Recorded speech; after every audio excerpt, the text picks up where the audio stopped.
Et puis, vous avez eu des feuilles.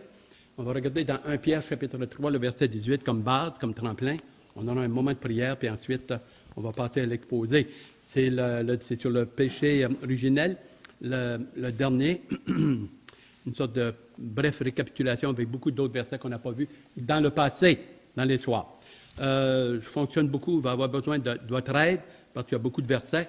Et puis, ce qui est en parenthèse, c'est que ça correspond avec ce que je vais vous mentionner. Vous pourrez le vérifier par vous-même, mais ça ferait trop de versets. Alors, il y a des références qui sont entre parenthèses et puis vous le direz. Et puis ça, c'est quelque chose que vous pourrez soit regarder et puis me faire confiance ou aller vérifier vous-même. Ça serait l'idéal. Alors, 1 Pierre, chapitre 3, verset 18, s'il vous plaît.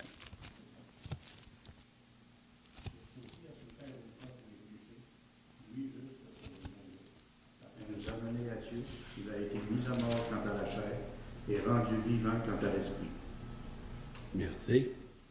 Christ a souffert une fois pour les péchés, lui, juste pour les injustes, afin de nous amener à Dieu.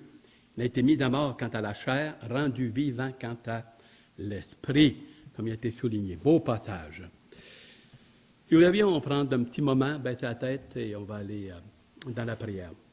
Bien-aimé tendre Sauveur, nous voulons vraiment ouvrir nos cœurs, notre âme, intelligence et tout notre être, puisse vraiment nous inonder de ta parole, nous faire du bien, nous éclairer. Nous avons besoin d'être éclairés, non pas par notre propre intelligence, mais par l'intelligence de l'Esprit Saint, par ta parole et vraiment à travers les textes bibliques, par les saintes Écritures. Comme a pu dire le psalmiste dans le psaume 119, « Comment le jeune homme rendra-t-il son sentier pur en se dirigeant d'après ta parole? » Alors, sois avec nous, soit avec les malades qui ont été mentionnés, Seigneur Dieu, dans notre assemblée, et aussi avec ce cas de mortalité avec Lynn Martineau, Seigneur, soit avec sa famille, c'est-à-dire, et puis avec toute cette cérémonie et tout cet aspect, soit avec les cas qui saignent, qui pleurent et qui sont vraiment, nous sommes tous attristés. Alors, guide et dérive, nous voulons remettre cette réunion, les questions qui vont venir ou les passages que nous allons voir, et puis tu te glorifier amplement à travers ta bonne parole, ton Esprit Saint. Dans le beau nom de ton Fils, Amen. Amen. Amen. Alors, nous avons vu à travers les Saintes Écritures tout un plat, ça fait quand même 8 feuillets que je vous ai apportés, qu'on a regardé ensemble. J'avais été sensibilisé par cela. Et cette étude-là qui m'avait été apportée, il y avait du pour et du contre. C'était toute une affaire assez intéressant à lire à travers différents théologiens et des siècles passés et puis ceux dernièrement, modernes ou autres. Alors, il fallait démêler ça. Et puis j'ai essayé par la grâce de Dieu, disons, de vraiment fouiller avec les meilleurs livres qu'on peut avoir, ou que j'ai en tout cas, théologiques, et aller de l'avant avec se frayer un chemin le plus doctrinal, biblique possible, comme vous avez à cœur, puis comme je l'ai. Avec cela, la question qui était apportée dans cette étude était Adam et Ève ont commis un péché, mais nous autres, pourquoi qu'on serait redevables et responsables pour ça? Et parmi des auteurs qui disaient évangéliques et bibliques, remarquez bien qu'on ne peut pas porter la culpabilité d'Adam et Ève. C'est son problème. C'est un péché personnel qu'ils ont commis. On a peut-être des conséquences de cela, mais ça, c'est pas de notre faute. C'est des conséquences si on embarque dans le trace et qu'on fait un peu les mêmes choses que d'autres. C'est un peu cette dimension-là. Bon. Ça a l'air de rien, mais ça touche large. Ça laboure beaucoup. Les questions de la mort et tout. À la lumière de ce que nous avons pu regarder à travers les 7 feuillets, et ce soir, c'est ceci. Là, on va plus concrétiser davantage et essayer de vraiment avoir une ligne clean cut, claire et nette, là, mur à mur. Bon. Dans Genèse, chapitre 3, 1 à 6. Alors, je ne demande pas de tourner, vous le connaissez, toute cette dimension-là. Adam et Ève, représentaient l'humanité, la tête de l'humanité. Le père, si on peut dire, de l'humanité terrestre. C'est Dieu qui l'a formé, qui l'a créé, Adam et Ève. Alors, en eux, là, était le potentiel de toute l'humanité. Et ça, il ne faut pas passer à côté.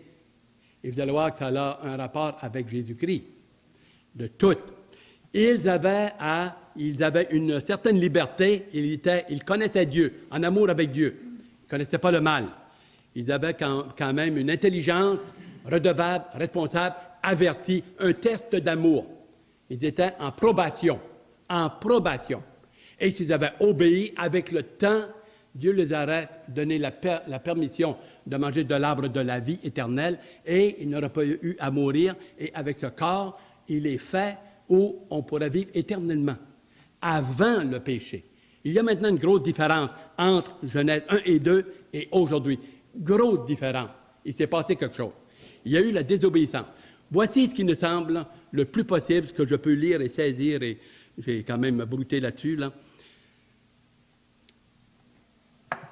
Comment est-ce que le péché et comment est-ce que la mort est entrée on s'est ramassé avec ça, le reste de l'humanité. Il est dit alors que Dieu nous a fait son image, sa ressemblance, mais toute la progéniture également. Ça a commencé déjà avec Caïn et Abel. Comment est-ce que cette question de la tentation et de la désobéissance, ils l'ont fait par la foi et dans l'obéissance à la suggestion de Satan. Il ne faut pas manquer ça. Ils ont posé un geste de confiance à Satan, ils ont transféré leur confiance au lieu d'être en communion avec Dieu, ils l'ont transféré à Satan. Vous deviendrez comme des dieux, connaître le bien et le mal. Vous ne mourrez pas. Dieu est un menteur. Ah, il ne vous aime pas tant que ça, mon ami, il est un petit peu jaloux, c'est bord, en tout cas, toute la grosse affaire. Ils ont posé un acte de foi, de confiance, donc ils ont tenu le dos à Dieu d'une certaine manière, puis ils ont fait confiance, et ils ont posé un geste, ils ont pris de l'arbre et ils en ont mangé, que Dieu avait défendu à Adam. À Adam. Pas à Ève. Elle découlait de l'enseignement de son mari. Alors Satan, il voulait faire tomber l'homme. Qui d'autre qu'il pouvait prendre? Celui que son cœur était porté vers Adam. Vers qui il était porté? Ce n'était pas vers des animaux, c'était vers la femme. On ne diminue pas la femme ici, là. On voit la subtilité du malin de Satan, là. Il ne faut pas le sous-estimer. Comprenons bien ceci. Ils ont posé un geste d'obéissance, un geste de foi, et le transfert s'est fait. Et dans leur cœur et dans leur pensée, le message a passé, et à partir de là, c'est là alors que l'humanité, le péché, est entré par un acte volontaire, libre, de foi. Ils ont fait confiance. Ça veut dire qu'ils ont arrêté de faire confiance à Dieu ou ils ont fait plus de confiance à Satan qu'à Dieu. Par un homme. Bon, c'était la désobéissance. Ils ont cru au mensonge de Satan et c'est ça qui a ouvert la porte du péché, le péché, la désobéissance à Dieu. Alors Dieu qui est souverain, là ça a été une violation, ça a été un sacrilège, ça là. Ça c'est pire que ça, là. Hey, ce qu'il y avait de plus de qualité sur la face de la terre qui existait dans l'être humain, c'était Adam et Ève avant. Imaginez-vous, alors, ce geste-là, c'est vraiment quelque chose. Et puis, par cela, le péché est entré. En faisant cela, la domination que Dieu avait donnée à l'homme et à la femme, de dominer sur les poissons de la mer, les oiseaux du ciel, sur le bétail, toute la création, il était comme gérant. Une domination. Satan l'a ramassé. Il y a eu un transfert. C'est de la manière que je peux le voir et que beaucoup de théologiens voient. Là, je ne dis pas ça de moi-même, de mon petit... un transfert qui s'est fait. Et c'est solide, ça, là. Un transfert. Jean, chapitre 12, le verset 31 et 32. Est-ce que vous voulez lire, s'il vous plaît? Ensuite, 2 Corinthiens, chapitre 4, le verset 3 et 4. Et également dans Éphésiens 2, 2. Alors, 3 références, et j'aimerais avoir de l'aide et qu'on puisse procéder, disons, allègrement, là, pour pas trop que ça traîne, parce qu'il y a beaucoup de références bibliques. Donc, un transfert qui s'est fait. Et Satan a été appelé le prince de ce monde. Comment est-ce qu'il s'est ramassé prince de ce monde, lui-là? Et ça s'est fait en quelque part, c'est là que ça s'est fait. Au verset 6 de Genèse. 5 minutes avant, là, si Adam avait refusé, c'était tout un autre monde. C'est là que ça s'est passé. Une fraction, une mauvaise décision. Et vous allez voir qu'il y a un gros lien. Quand on vient dans la vraie doctrine, la bonne doctrine, vous allez voir qu'il y a un lien, là, c'est de toute beauté. Toute beauté. Alors, des références. Qui veut lire dans Jean 12, le verset 31 et 32?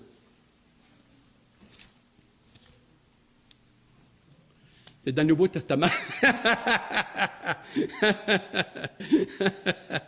Oh boy! Vous avez 15 minutes pour rire. Jean 12, 31, 32. Oui. Maintenant à Dieu, le jugement de ce monde. Maintenant, le prince de ce monde sera jeté dehors. Et moi, quand j'aurai été élevé de la terre, j'attirerai tous les hommes à moi.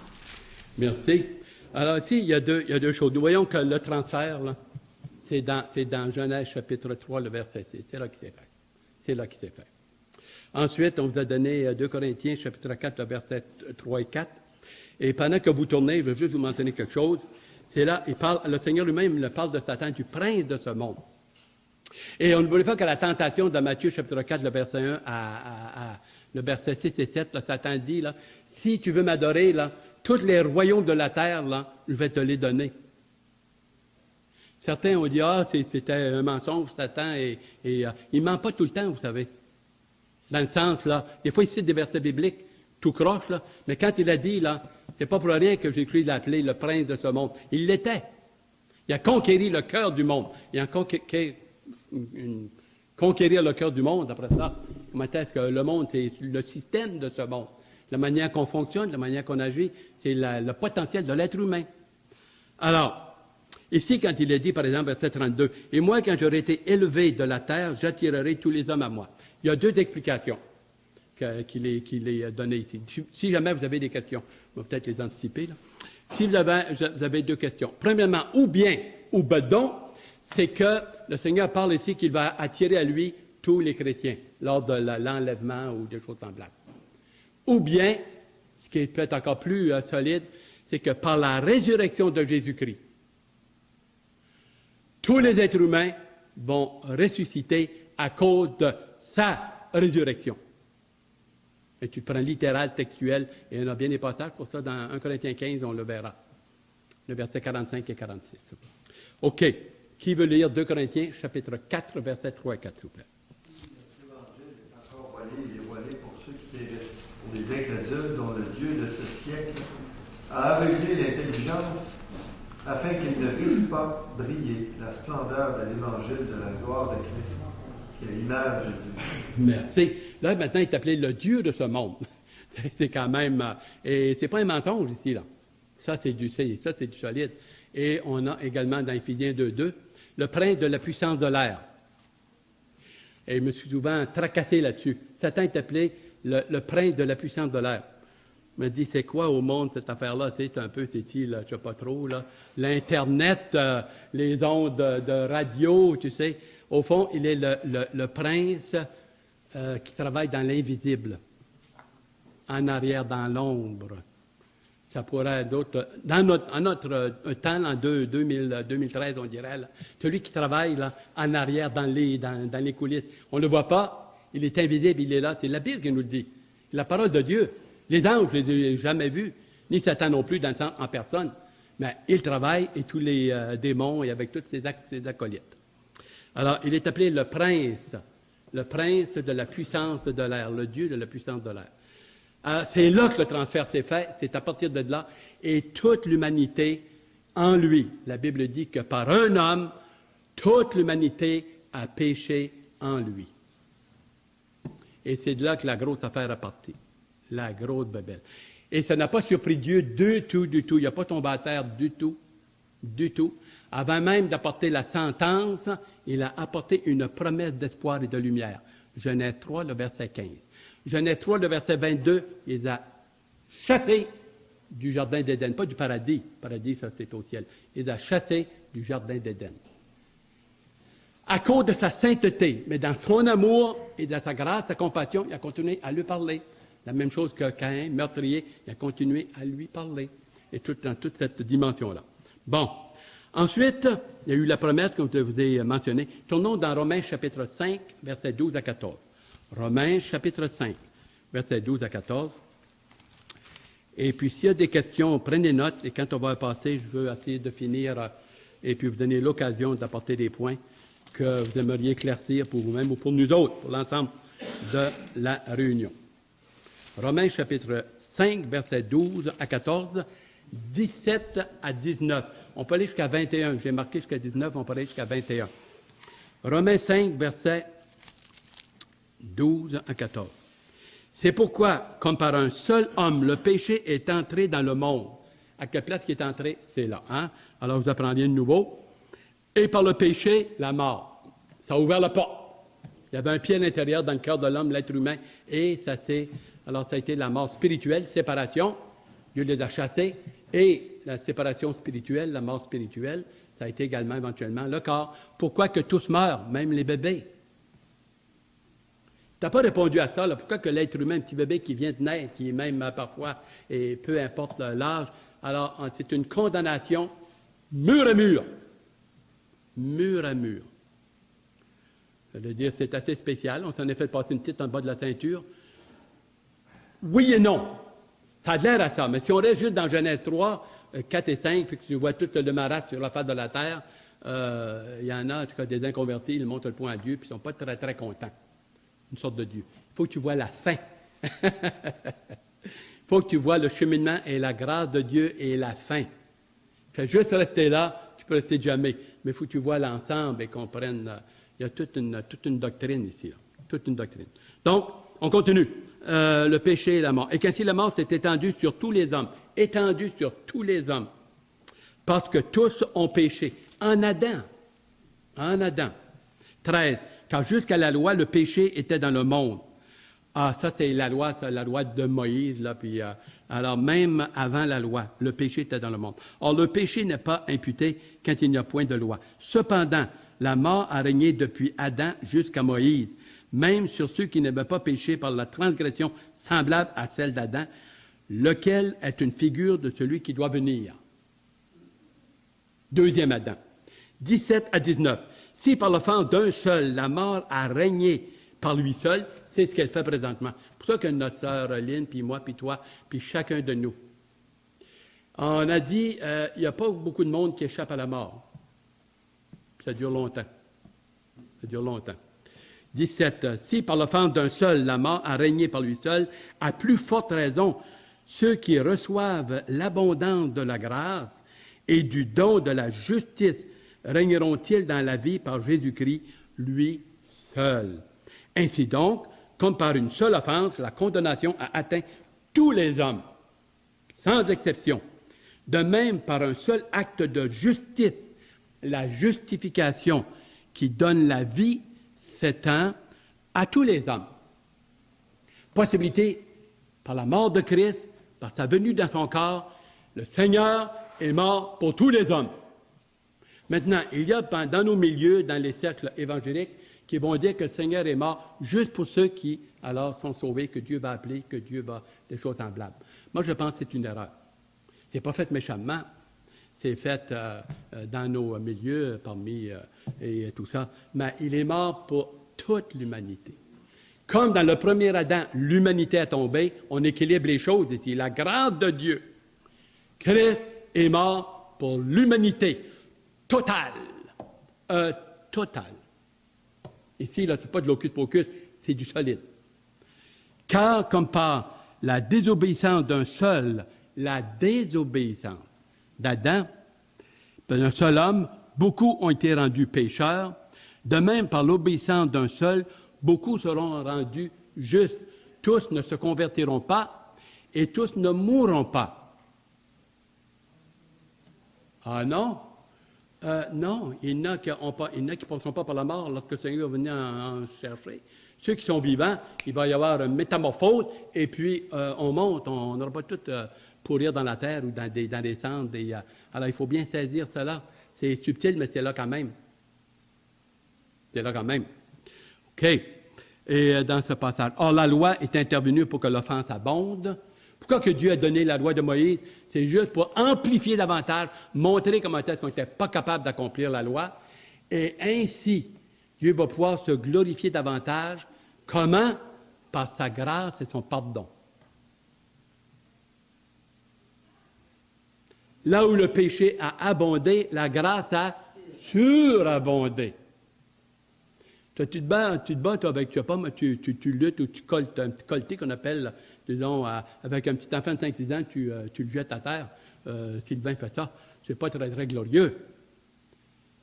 Mais tu te bats avec quelqu'un qui est beaucoup plus gros et fort que toi, puis toute cette affaire-là, et lui, il arrive, puis il te couche. Il y a un peu plus de... Alors, la loi et tout ça, c'est pour montrer que c'était impossible. On n'est pas capable d'accomplir les exigences de la loi qui exprimait la sainteté et la majesté de Dieu en partie. Alors l'être humain, les plus pieux, ils ont tous manqué.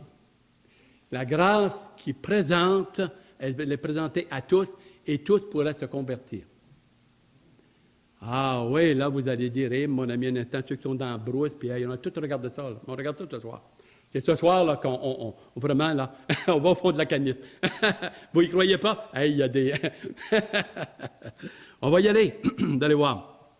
Et vous pouvez me questionner ou me mettre en question, cela ne me dérange pas trop, on pourra regarder ça ensemble. Donc, dans cet aspect-là, tous ont péché. La mort est universelle. Les conséquences du péché d'Adam et Ève, universelles. Les causes, universelles. Il y a une cause et puis les causes, là, universelles. Le péché est universel. Universel. Regardons dans 1 Roi, chapitre 8, le verset 46, Proverbe 20, verset 9, et puis Jacques 3, 2. Il y en a beaucoup plus. Je peux vous en donner là, quand on aura terminé juste de cœur. Vous pourrez prendre des notes, il y en a plus que ça. On n'aura pas le temps de donner, mais je vous en donnerai. Alors, ces trois-là, juste pour nous donner, là, je vous en donnerai plus par cœur. Des volontaires. 1 Roi 8, 46, Proverbe 29, Ecclésiaste 7, 20. Ah, il est beau, Ecclésiaste 7, 20. C'est vraiment bien. Et puis, dans Jacques, chapitre 3, le verset 2, dit, nous bronchons tous de quelque manière. Nous bronchons tous de quelque manière. En tout cas, il y en a que vous donnerez par cœur pour sauver du temps. 1 Roi 8, 46. Quand ils pêcheront contre toi, car il n'y a point d'homme qui ne pêche, quand tu seras irrité contre eux et que tu les livreras à l'ennemi, qui les emmènera captifs dans un pays ennemi, lointain ou rapproché? Car il n'y a personne qui ne pêche pas. Proverbe chapitre 20, le verset 9 et Ecclésiaste chapitre 7, le verset 20. Qui dira, j'ai purifié mon cœur, je suis net de mon péché. C'est ça. Hein? Qui, hein? Tu l'as? Et puis Ecclésiaste 7, 20 et Jacques chapitre 3, verset 2. Non, il n'y a sur la terre point d'homme juste qui fasse le bien et qui le fait le mal. Il n'y a personne qui fait le bien, qui est juste ou qui peut être justifié. Jacques chapitre 3, le verset 2 dit, « Nous bronchons tous de quelque manière. » Nous bronchons tous. Je vais vous donner des références par cœur pour sauver du temps. Nous avons dans Psaume 51, le verset 6 et 7, « David dit, j'ai été enfanté dans le péché. Ma mère m'a conçu dans l'iniquité. » Ça, c'est le Psaume 51, le verset 6 et 7. Ésaïe 64, le verset 64, le verset 5. « Toute notre justice est comme un vêtement souillé. On est comme une feuille flétrie qui a été coupée de la racine et de la vie. » Nous avons dans Romains chapitre 3, versets 10 à 12, « Il n'y a aucun qui fait le bien, pas même un seul. Tous sont égarés, tous sont pervertis. Non, il n'y a aucun qui fait le bien. À la lumière de la sainteté de Dieu. » Mais l'inconverti, ou qui n'était pas sauvé, puis il y a des paquets d'inconvertis qui font un paquet de bien, mais pas ils font ça pour leur gloire ou pour l'être humain. Ils vont faire ça parce que, soit par la télévision ou par compassion humaine, l'humanisme et tout cela. Mais quand Dieu parle là, de bien, là, c'est absence de tout mal. C'est à la lumière de sa sainteté, il n'y a que son Fils. Que son Fils. Et c'est pour ça qu'il est dit, alors qu'à tous ont péché. Romains chapitre 1, la nature nous montre un Dieu créateur, et on se tourne et on lui donne une sorte de gloire à l'être humain, à l'homme et à des idoles. Chapitre 2, la conscience, on va le voir un petit peu plus tard, le verset 12 à 16. Chapitre 3, l'apôtre passe en revue tant l'Ancien que le Nouveau Testament, tant que les auteurs de l'Ancien Testament, et il dit, il n'y a aucun qui fait le bien. Tous ont péché et sont privés d'atteindre ce que Dieu demandait et s'attendait d'Adam et Ève et de l'humanité. Pas de religion, c'est pas les œuvres, c'est pas se mettre à genoux, porter une croix, porter sa croix, faire quoi que ce soit. Absolument pas. Absolument pas. On est sauvés. Regardons bien.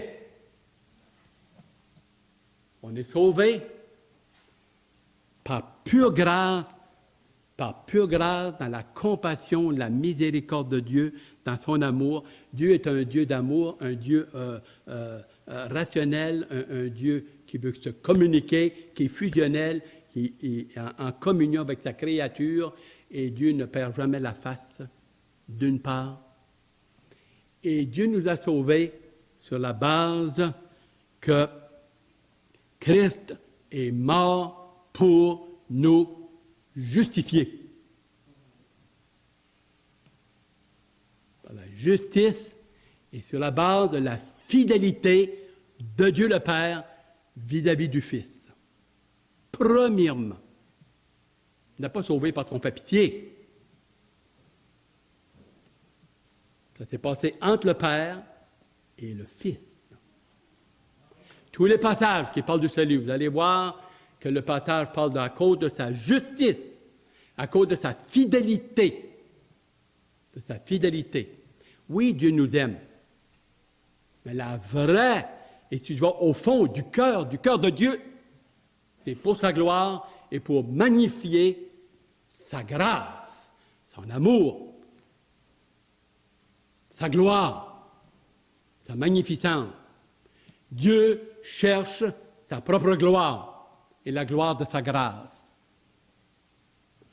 Tout le reste de ses attributs, il les avait exercés dans la création avec les anges, avec créé tout ce monde, cette terre, avec les anges, avec l'homme et la femme et tout. La grâce de Dieu s'exerce lorsqu'il peut pardonner.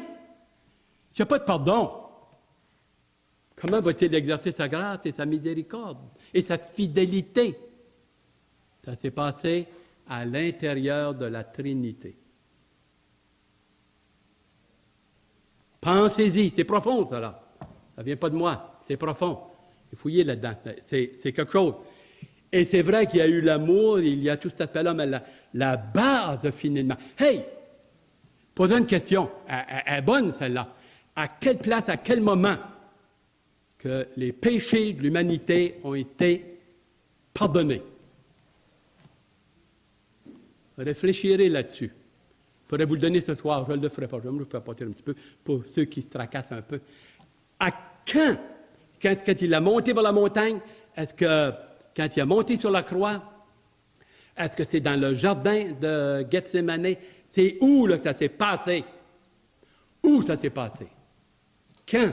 Et il y a un moment, il y a une période très, très précise. Très précise. On continue. Ah, moi, ça m'a... OK, on continue. Bon. Ensuite, les conséquences sont universelles. On va aller là au niveau de la conscience. Au niveau de la conscience. C'est assez intéressant. C'est Romains chapitre 2, c'est le verset 12 à 16. Et j'aimerais qu'on puisse tourner Romains chapitre 2, verset 12 à 16. Romains 2, 12 à 16.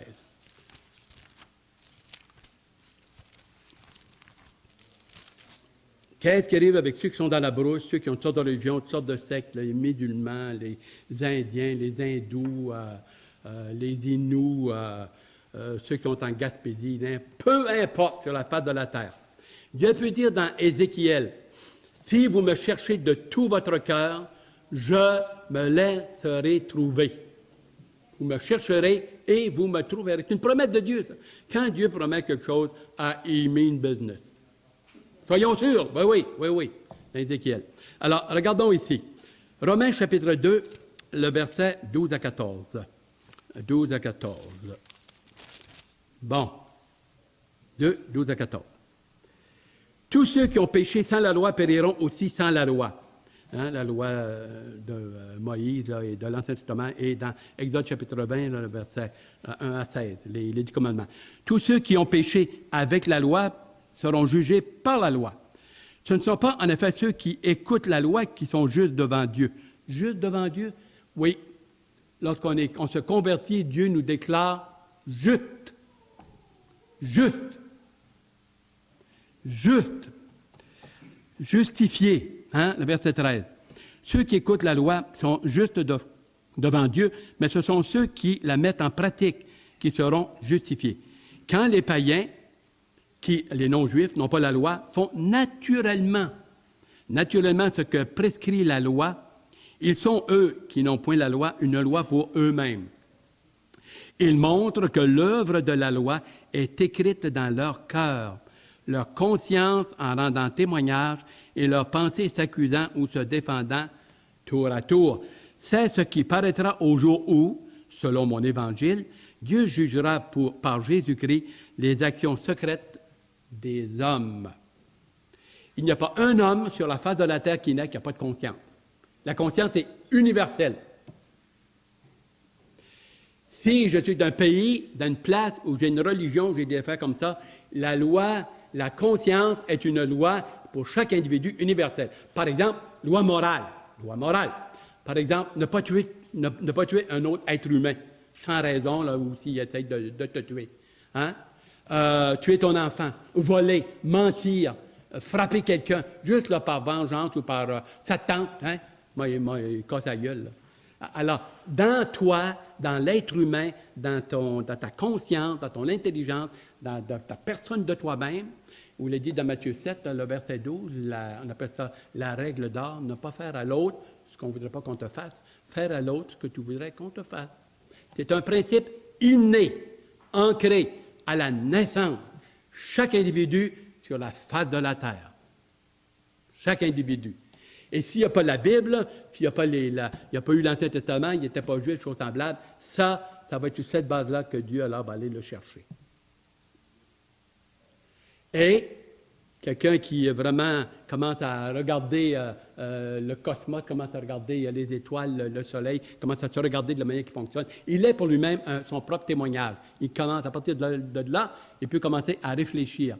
Et de là, il commence à chercher le Dieu créateur, mais il ne sait pas quel est son nom. Chose semblable, Dieu dit, celui qui me cherche de tout son cœur, je vais me révéler à lui. Je vais aller le chercher. Il n'y a personne qui va arriver devant Dieu et qui va dire, je n'ai pas été capable d'être sauvé, j'aurais aimé ça, puis je ne t'ai pas révélé ou quoi que ce soit. Personne. Absolument. Absolument. Ensuite, dans ce passage, nous avons regardé ce point-là, la conscience. Il y a dans 2 Corinthiens 4.2, je pense qu'on avait lu le verset 4, non? 2 Corinthiens chapitre 4, le verset 2. Oui, c'est vrai, oui, on avait lu le verset 3. J'aurais dû le fusionner avec, hein? Sauver un peu de temps. Oui, 2 Corinthiens chapitre 4. 2 Corinthiens, le verset 2.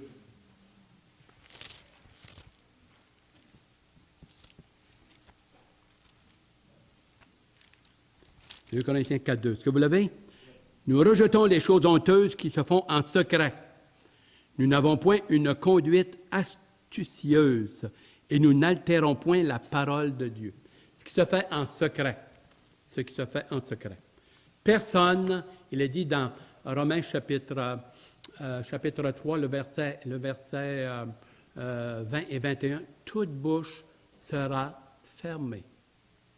Aucune excuse. Il va y avoir des degrés de châtiment, par contre, comme il va y avoir des degrés de gloire. Absolument. Pour les enfants de Dieu et pour les non-sauvés. Il y en a qui sont plus méchants que d'autres, qui donnent libre cours davantage par la séduction du péché. Le péché se manifeste de mille et une façons. Autant que d'êtres humains, autant que le péché est diversifié et vraiment multiplié. Il ne se fait aucun doute. Aucun doute possible. La conscience.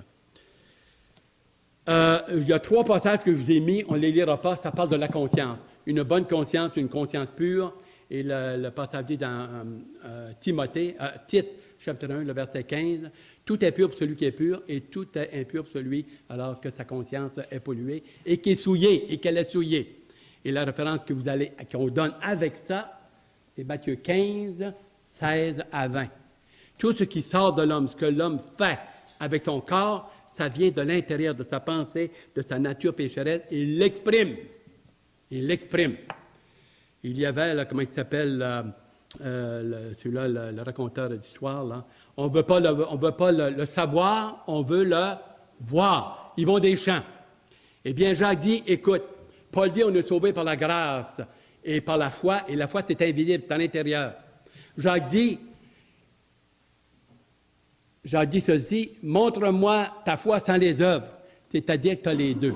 Si vraiment tu t'es converti au Sauveur, ça va paraître par tes œuvres et tes actions. Les deux apportent le même message. Les deux apportent le même message.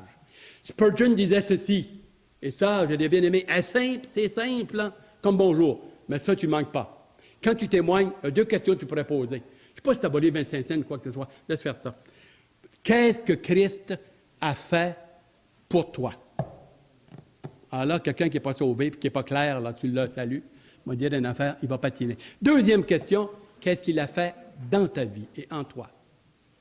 Ça, c'est dur de passer à côté de ça si tu n'es pas né de nouveau. Qu'est-ce que Christ a fait pour toi? Là, sa doctrine ou sa petite philosophie, il s'ouvre. Et deuxièmement, qu'est-ce qu'il a fait en toi? Qu'est-ce qu'il a fait en toi? Le deuxième Adam, on s'en vient, deuxième Adam. 1 Corinthiens, chapitre 15, prenons le verset 21-22 pour, avancer notre affaire. 1 Corinthiens 15, le verset 21-22 et verset 45 et 46. Vous pouvez ajouter le verset 46, je ne l'ai pas ici. 1 Corinthiens 15, versets 21 et 22. Car puisque la mort est venue par un homme, c'est aussi par un homme qu'est venue la résurrection des morts. Pas de la totalité, on continue. Et comme tous meurent en Adam, premier Adam, de même aussi tous revivront en Christ. Revivront en Christ. Résurrection, ça.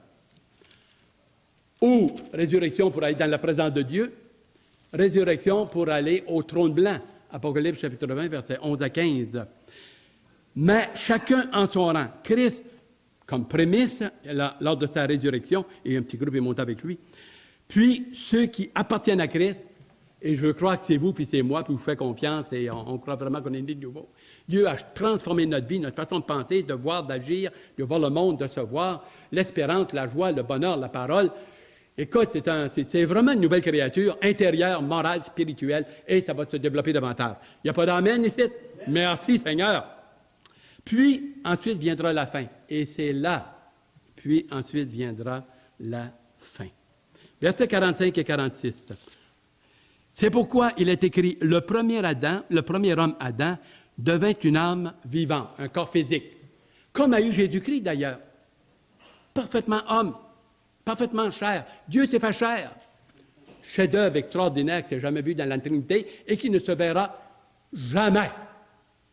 Jamais. Jamais.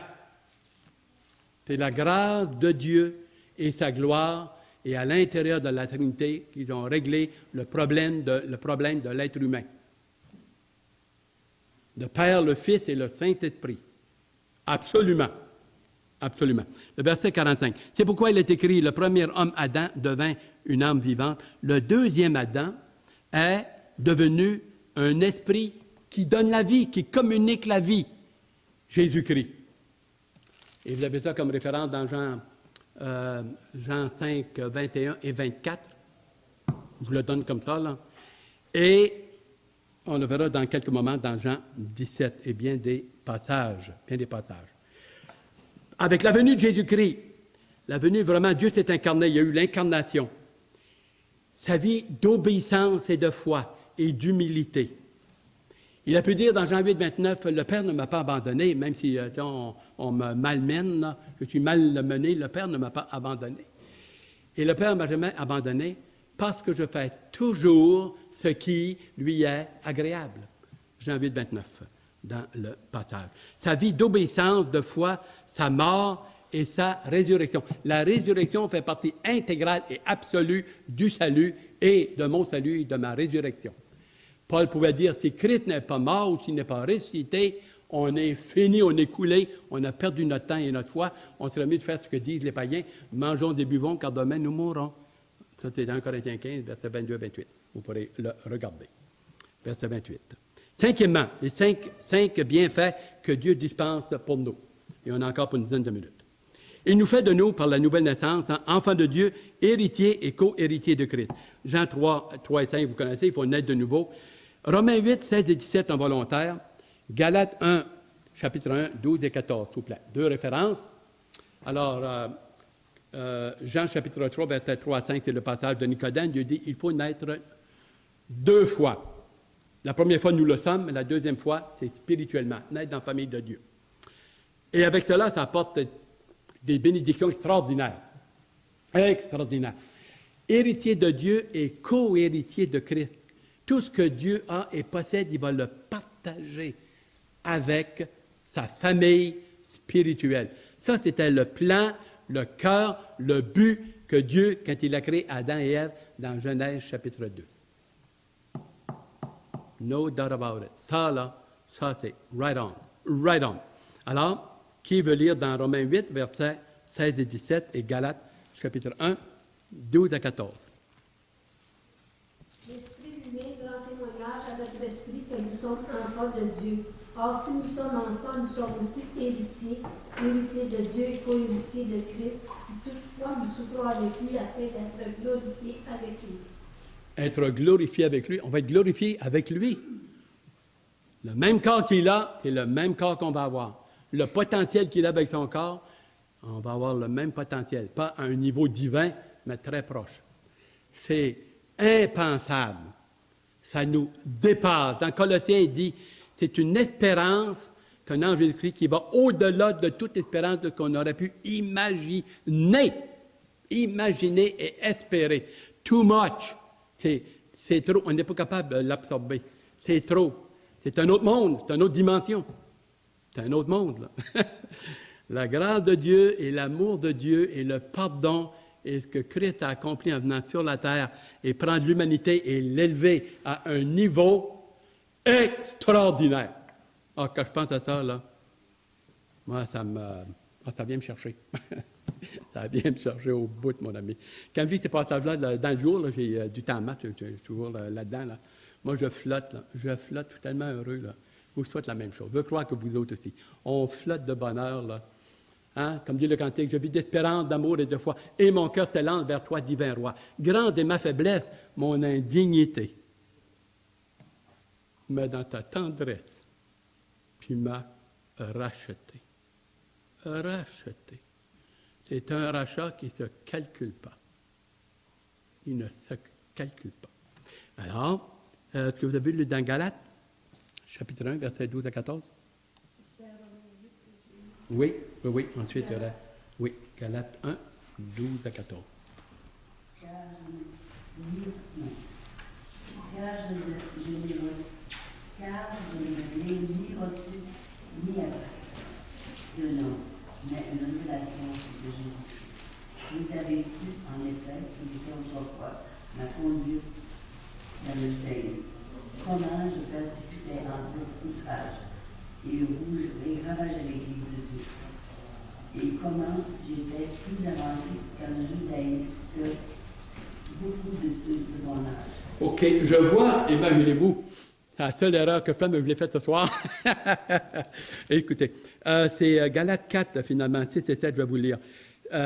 Et parce que vous êtes un fils d'adoption, là, disons, on a ça là, dans le verset 4 et 5, 6 et 7. Et parce que vous êtes fils, Dieu a envoyé dans nos cœurs l'esprit de son Fils qui crie « Abba, Père ». Et ainsi, tu n'es plus esclave, mais tu es fils. Si tu es fils, tu es aussi héritier par la grâce de Dieu. Galates chapitre 4, le verset 6 et 7. Il y a une petite correction ici que je vais faire, et c'est de ma faute, ce n'est pas la faute d'autres personnes. Là. Ça m'a échappé dans ces nombreux versets. Ensuite, la Bible dit que nous sommes arrachés, nous avons été arrachés de Satan, du royaume de Satan, pour être transférés dans le royaume du Fils bien-aimé, du royaume de la lumière de son Fils bien-aimé. Colossiens 1, le verset 13 et le verset 20. Alors, je vais vous le dispenser, je vous le mentionne. Nous avons été pardonnés de tous nos péchés. Oh, pardonnés de tous nos péchés. Plus de condamnation. Romains 8, 1 dit, il n'y a plus aucune condamnation pour ceux qui sont en Jésus-Christ. Aucune condamnation. Comprenons bien ceci. Ça n'a pas été clair pour vous, peut-être que ce n'était pas pour moi dans le passé, je ne sais, là, mais comprenons bien ceci. Quand Christ est mort, il est mort pour toute l'humanité, tous les péchés qui ont été commis et qui seront commis jusqu'à ce que, alors, il arrête toute l'affaire. Les inconvertis, il a payé pour les inconvertis. Tous les criminels, puis les Hitler, pour tous les péchés de toute l'humanité, de Genèse chapitre 3 à partir du verset 7, jusqu'à ce qu'il revienne et qu'il arrête toute l'affaire dans Apocalypse. Tous les péchés de toute l'humanité. Total.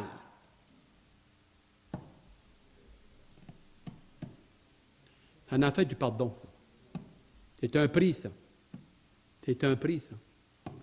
Quand tu étais dans le jardin et qu'il transpirait, là, toute l'affaire, là, c'était pas juste à cause de la douleur physique. Il y avait beaucoup plus que ça. Beaucoup plus que ça. Donc, quand je viens et que je me convertis, par la grâce de Dieu, qui travaille dans mon âme par la parole, par l'Esprit Saint, hein? La Bible dit dans Romains 10, la foi vient de ce qu'on entend, ce qu'on entend vient de la parole de Dieu. Et tout cet aspect-là. Je viens au Seigneur et je reconnais dans mon cœur, dans tout mon être, qu'il a payé pour le salut de mon âme, un salut éternel par sa mort à Golgotha. À Golgotha. Il me pardonne. Combien de péchés? Combien? Hein? Pardon? Combien? Tout.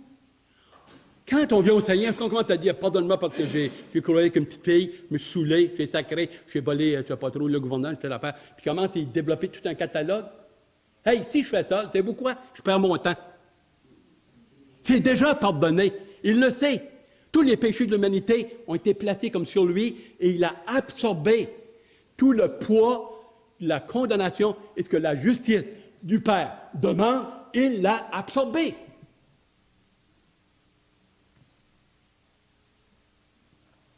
C'est fort, ça.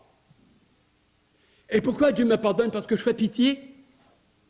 Parce que, je ne sais pas trop, là, j'ai une petite affaire semblable.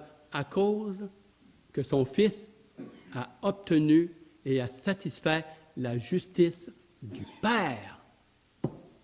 Pas parce que je fais pitié, va aller en enfer. Écoutez, à cause de la justice absolue comme Fils de Dieu et comme homme qui est vraiment là en lui et que le Père sa colère, si on peut dire, et sa justice a été satisfaite. Et je viens, puis je me convertis, puis je peux me lever 5 minutes après, tout mon passé, mes affaires, c'est pardonné. Ça a déjà été payé. Et le Seigneur dit, je ne mettrai pas dehors celui qui vient à moi. Celui qui vient, hein, nul ne vient à moi si le Père ne l'attire. Et je ne mettrai pas dehors celui qui vient à moi. Jean 6, 37. C'est fantastique, ça. C'est fantastique, ça. C'est fantastique. Dieu nous déclare juste, il nous couvre de la justice de son Fils. En son Fils. En son Fils. Et c'est pour ça qu'il est dit dans Romains 8, 29, alors que nous avons été prédestinés à être semblables à son Fils, afin que son Fils fût le premier-né parmi ses enfants. C'est fort, ça. Ça, c'est très, très fort. OK, on continue. Pardonner de nos péchés.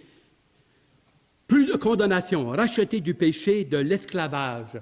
Et je dois faire vite ici. L'esclave, là, il était esclave d'un maître. Il n'était pas libre, il était enchaîné, il était esclave. Image du péché tant qu'on n'est pas sauvé. Et le maître pouvait l'acheter, pouvait le libérer. Et ce que un autre pouvait venir et dire, écoute, pour ton esclave, tu as payé 100 pièces, je t'en donne 200, il est à moi. Et là, alors le maître clouc, et puis, c'est ce que Christ a fait. On est esclave de nos péchés, l'humanité, et le Seigneur a payé le prix, et maintenant nous appartenons au Seigneur, plus à Satan puis à nos péchés. On est libre.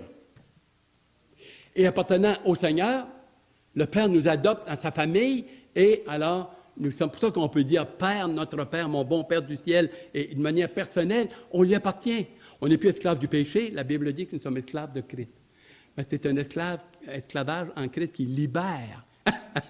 Tandis que dans le péché, on est poqué, puis magané, puis ça pleure. Et puis le péché promet le soleil, mais il ne nous donne même pas une chandelle. Le Seigneur nous promet déjà, ça va être un soleil de gloire et tout, mais déjà sur la terre, il met dans nos cœurs un down payment, il nous donne une joie, un bonheur et vraiment une libération. Déjà, c'est merveilleux, on n'est pas encore rendu dans sa présence. C'est fantastique, ça. Savez-vous qu'est-ce qui vous arrive? Savez-vous qu'est-ce qui vous est arrivé? Je pense qu'on ne se le dit pas trop. On devrait être dans la joie, puis même s'il arrivait n'importe quoi, dans notre cœur, on va avoir une joie, un bonheur, et il y a une consolation, puis on est sur quelque chose de solide, sur la fidélité de Dieu. La fidélité de Dieu. Puis dans Genèse 3,15, Dieu a dit, je vais un jour, la semence de la femme va avoir la victoire, elle va écraser le malin. Puis dans Jean 12, il a dit, le malin, il est jeté dehors, il est fini. F-I-N-I, fini. Il est fini. C'est pas fantastique, moi ça me réjouit au bout, hein? Alors, on continue. Et puis, adopté dans la famille de Dieu, Galates 4 le dit. Dans le sacrifice de Christ, le verdict de la justification est accompli pour toute la race humaine. Mais il faut que tu te l'appropries. Alors, voici. Écoutez bien ça. Écoutez bien ça. Dans Genèse, quand Adam et Ève ont tourné le dos, puis ont fait confiance à Satan, un acte de foi et d'obéissance, savez-vous que Dieu nous demande la même chose vis-à-vis de son Fils? Même chose. Même chose. Un acte de foi, il ne demande pas d'agoniser, puis de se torturer, puis de se martyriser, quoi que ce soit. Tourne le dos à Satan, puis tu dis, c'est toi, Seigneur, qui as payé le prix de mes péchés, qui est le Sauveur. Je crois de tout mon cœur, je veux t'obéir. Je veux t'obéir maintenant, me voici. Même transfert. Même chose se passe, mais non plus à Satan et au mensonge et à la mort, mais à Jésus-Christ, à la liberté et à la vie éternelle. Clac, clac. C'est fort, ça. Même chose. On ne peut pas passer des heures dans la prière, puis avoir mal aux genoux, puis des choses semblables. C'est par un acte de foi, un acte d'obéissance, comme Adam et Ève ont fait pour Satan. Nous, maintenant, c'est à Jésus-Christ, le deuxième Adam. Sauveur, dans la grâce de Dieu. Comment ça a pris temps pour Adam et Ève de tomber dans le péché, puis l'humanité? Ça a pris, mon ami, là, quelques secondes. En tout cas, disons, 5-10 minutes ou une demi-heure. Là. Mais nous, de l'instant à l'instant, parce que c'est déjà payé. Le Seigneur dit, venez, puis si vous reconnaissez ça, le transfert se fait, vous êtes déclaré, moi je vous embarque dans ma famille, vous scelle, vous donne le Saint-Esprit, né de nouveau, dans la famille de Dieu, rempli de l'Esprit, en même temps, automatiquement. Mais il faut que ça soit le cœur, il faut qu'il soit. Tout notre être, sincère, pas juste intellectuel, de tout notre cœur, de toute notre âme, clic, clic. Le Seigneur dit, vous êtes pardonnés, je vous accueille, à partir de maintenant, vous m'appartenez, maintenant je vais vous développer. Et ce que vous demandez, qu'est-ce qu'Adam et Ève, c'est ne pas pécher, qu'est-ce qu'ils vont faire? Vous allez le voir, et en mieux. Et en mieux. Finalement, l'histoire du péché, si tu regardes juste dans Genèse, c'est épouvantable. Épouvantable. Parce que n'oublions pas, c'est Dieu qui a mis l'arbre dans le jardin. Et qui a permis à Satan de s'avancer et de mentir. N'oublions pas ça. Mais l'histoire ne s'arrête pas là, elle commence. Il faut que tu en viennes vers le Nouveau Testament, à Golgotha, dans l'Apocalypse et dans les Évangiles, et ce qui s'en vient, et dans la nouvelle vie, et son retour, et tout l'ensemble, est beaucoup plus glorieux que ce qui se passe sur la terre. Parce que n'oubliez pas que l'inconverti, c'est un petit peu de fun et un petit peu de plaisir. Il y a de la misère aussi. Pas le gros bonheur, hein? Pas le gros bonheur. C'est éphémère, c'est court, c'est vide. Et ça ne dure pas longtemps. Mais avec Jésus-Christ, c'est glorieux. C'est glorieux. Le sacrifice de Christ, le verdict, la justification est accompli pour toute la race humaine. Vous regarderez les références. Au bénéfice de son salut éternel dans la puissance de la foi, dans son œuvre à la croix pour moi. Il n'y a pas de plus grand amour. Il est dit dans Jean 15, le verset 30, le verset Jean 15, le verset 13, il n'y a pas de plus grand amour que de donner sa vie pour ses amis. Romains 5, verset 8, il est dit, Dieu prouve son amour envers nous, en ce que nous étions encore des pécheurs. Dieu a aimé et il a pardonné des pécheurs qui sacrent après lui et qui l'ignorent. Christ est mort pour nous. Et c'est là où la grâce de Dieu prend sa plénitude, sa magnitude. Et au fond, jusqu'à un certain point, si Dieu a permis ou toléré ou a arrangé tout ce grand schéma, c'est pour exercer sa grâce qu'il n'a pas fait vis-à-vis des anges, vis-à-vis de Satan et de Lucifer et toute cette dimension-là. On termine, je vous invite, on va lire ensemble, parce que c'est dans Romains 11, le verset 33-36. Et puis ensuite, on ira avec un temps de prière, comme Romains 11, lorsque l'apôtre Paul, là, animé par l'Esprit Saint, éclairé, lorsqu'il a tout examiné le plan, là, puis la grandeur de la magnificence, la profondeur du pardon et de l'amour, et ce que Dieu a pour nous, et ce qu'il nous offre, et ce partage L'amour, c'est de donner, se partager. C'est vouloir le bonheur de l'autre. Et c'est ce que Dieu veut. Il est dans un état d'extase, dans un état de prière extraordinaire. J'aimerais qu'on le lise ensemble. Romains chapitre 11, le verset 33 à 36. Romains 3, 36. Je vais compter jusqu'à 3. Si vous l'avez, on va le lire ensemble. Je vais vous donner quelques minutes pour quelques secondes. Des fois, je suis un petit peu... je suis encore charnel, vous savez. Des fois, ça m'arrive. Chère famille de Dieu, vous savez comment est-ce que je vous apprécie, vous aime, c'est merveilleux. Ensemble, 1, 2, 3. Ô profondeur de la richesse, de la sagesse et de la science de Dieu. Que ses jugements sont insondables, que ses voies incompréhensibles. Car qui a connu la pensée du Seigneur, ou qui a été son conseiller? Qui lui a donné le premier pour qu'il ait à recevoir en retour? C'est de lui, par lui et pour lui que sont toutes choses. À lui soit la gloire dans tous les siècles. Amen. C'est de retrouver la même chose dans Colossiens 1, le verset 15 à 18, et également dans, ceux qui prennent des notes, dans Ésaïe 40, le verset 13, Ésaïe 60, et puis dans beaucoup d'autres passages. C'est pas fantastique, ça? Alors, c'est un peu la fin, et j'aimerais terminer, peut-être je peux juste couper, Gilles, s'il vous plaît, avant qu'on aille dans la prière. Est-ce que...